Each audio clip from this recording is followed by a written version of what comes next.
à toutes et bonjour à tous, ici The CNS, bienvenue dans cette Fast Review numéro 2, l'essentiel en moins de 10 minutes. Fast Review aujourd'hui consacrée à Shura du Capricorne en version Surplis EX, fabriquée par la marque CS Model, une figurine sortie en mai 2020 que vous pouvez trouver à un tarif moyen de 70 €. Une figurine qui est une contrefaçon de la figurine officielle de Bandai que vous avez ici sous les yeux, figurine qui a été chroniquée dans un épisode des figurines de CNS et que je vous mets en description.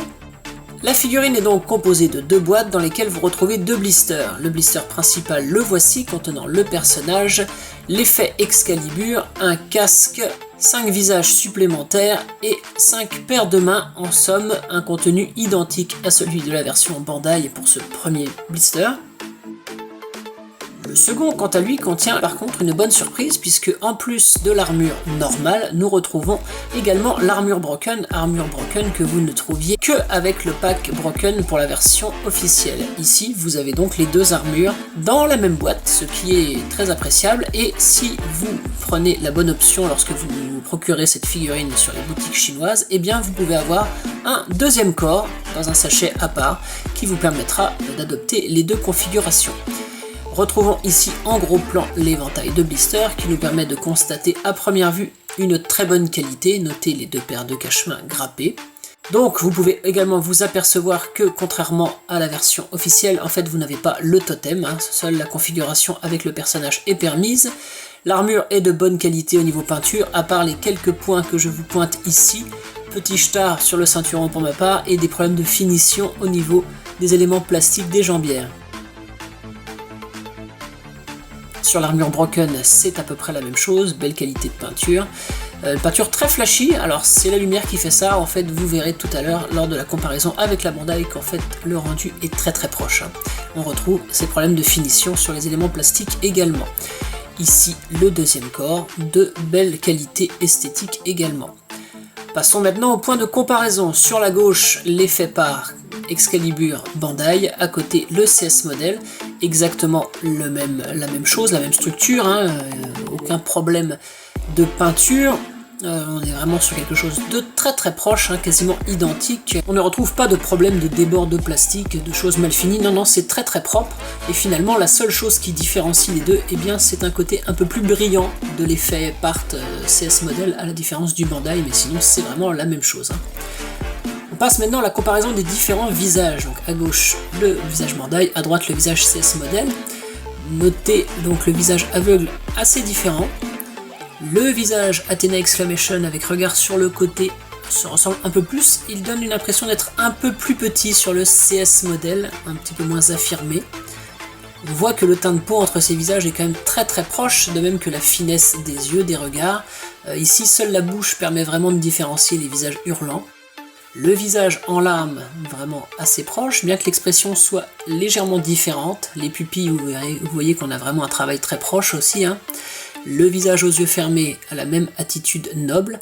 Seule différence, c'est qu'on va retrouver sur tous les visages, c'est que la bouche est surlignée de rouge sur la version CS Model, à la différence du Bandai.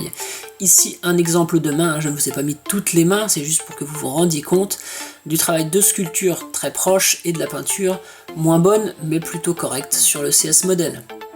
Voici maintenant les deux corps fournis dans la boîte, mis en petite pause avec les visages. Ça me permet de vous faire remarquer que si vous voulez faire la configuration tête nue, c'est-à-dire sans le casque, eh bien vous ne pouvez le faire que sur une seule des deux figurines, puisqu'on n'a pas la mèche normale, enfin on n'en a qu'un seul exemplaire, alors qu'on a deux exemplaires permettant de mettre le casque. Maintenant, on va passer donc au test de la rigidité, il va être assez long, rigidité sur les deux personnages, et qui est fortement concluant. Je vous renvoie à l'ancienne review du Minos CS Model, la première fast review, où nous avions un Minos donc de la même marque avec un corps extrêmement mauvais, c'était vraiment le point faible de la figurine. Ici c'est le contraire, les deux corps sont excellents, ce sont des corps très rigides, vous voyez que rien ne bouge, on peut mettre n'importe quelle pose, il n'y a aucun poids qui se fait ressentir dans les jambes, le grand écart est difficile à faire.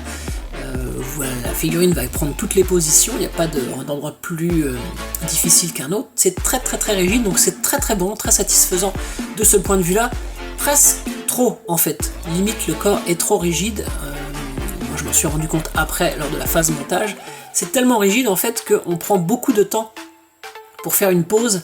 La différence d'un corps plus souple, où c'est plus facile d'ajuster les petites choses, là c'est tellement rigide que du coup vous êtes obligé d'insister vraiment pour ajuster de quelques millimètres les pieds, les jambes, etc.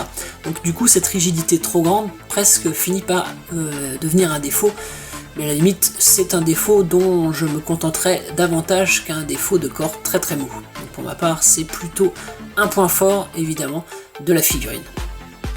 Voilà, on va pouvoir passer à quelque chose qui je pense intéressera tout le monde. Donc on n'a certes pas le totem avec cette figurine, mais l'armure peut-elle être mise sur un totem existant Bandai? Eh bien la réponse est oui, à 100%. Vous pouvez tout à fait mettre l'armure CS Model sur le totem Bandai, c'est ce que j'ai fait, et c'est ce que vous voyez sous vos yeux. Je l'ai réalisé avec l'armure Broken, mais il n'y a pas de raison que ce ne soit pas possible également avec l'armure normale fournie. Voilà, donc comme ça, avec cette version alternative, si vous avez déjà l'officiel, et je vous conseille évidemment d'avoir vivement l'officiel, eh bien vous pouvez tout à fait utiliser une des deux armures sur le totem. On passe maintenant aux deux personnages montés, donc j'ai fait évidemment une version broken et une version normale, à gauche le broken, à droite le normal, le broken mis en position d'Athena Exclamation. On notera que CS Model nous fournit une épaule supplémentaire, ce que vous n'avez pas avec le pack broken. Le rendu est donc esthétiquement très très bon sur ces deux versions, ça fait vraiment illusion, c'est quasi parfait. Mais par contre, au niveau du montage, c'est pas aussi bien que ça en a l'air, c'est vraiment du CS Model, à savoir que les boucles de ceinture ne tiennent absolument pas si vous n'avez pas de la pâte à fixe. Là, moi, elles tiennent que grâce à la magie de la pâte à fixe. Les boucles de ceinture sont totalement impossibles à enfoncer et à faire tenir normalement. Alors c'est déjà une pièce qui posait problème sur la Bandai, mais ici c'est vraiment amplifié, c'est vraiment le gros défaut. Et autre défaut un peu plus mineur à citer, c'est les articulations des épaules articulées, des épaulières. C'est bizarre, le plastique je pense est trop rigide et en fait ça a tendance à sauter de son logement lorsque vous la manipulez de trop. On passe maintenant à la comparaison entre l'officiel et le CS Model, puisque j'ai les deux, vous allez pouvoir voir, voilà. Donc à gauche le Bandai, à droite le CS Model. Donc vous voyez que la teinte d'armure est quand même très proche, c'est un peu plus flashy sur le CS Model, mais par contre ça fait vraiment illusion. Alors évidemment on s'aperçoit quand même que le Bandai est un peu plus grand, c'est lié surtout à la taille du cou, et le visage reste bien plus fin néanmoins chez Bandai, mais le travail CS Model reste tout à fait correct. Mais sinon voilà, en regardant vite fait, franchement ça fait très bien le boulot. En termes de différence réellement visible, on peut s'apercevoir au-delà du visage, eh bien c'est le rendu du casque. Non seulement les cornes sont bien plus flashy, mais surtout le casque en fait semble descendre plus sur le front du personnage, puisque par rapport à la version de Bandai, où on voit mieux les sourcils et les yeux, il y a une différence à ce niveau-là assez perceptible.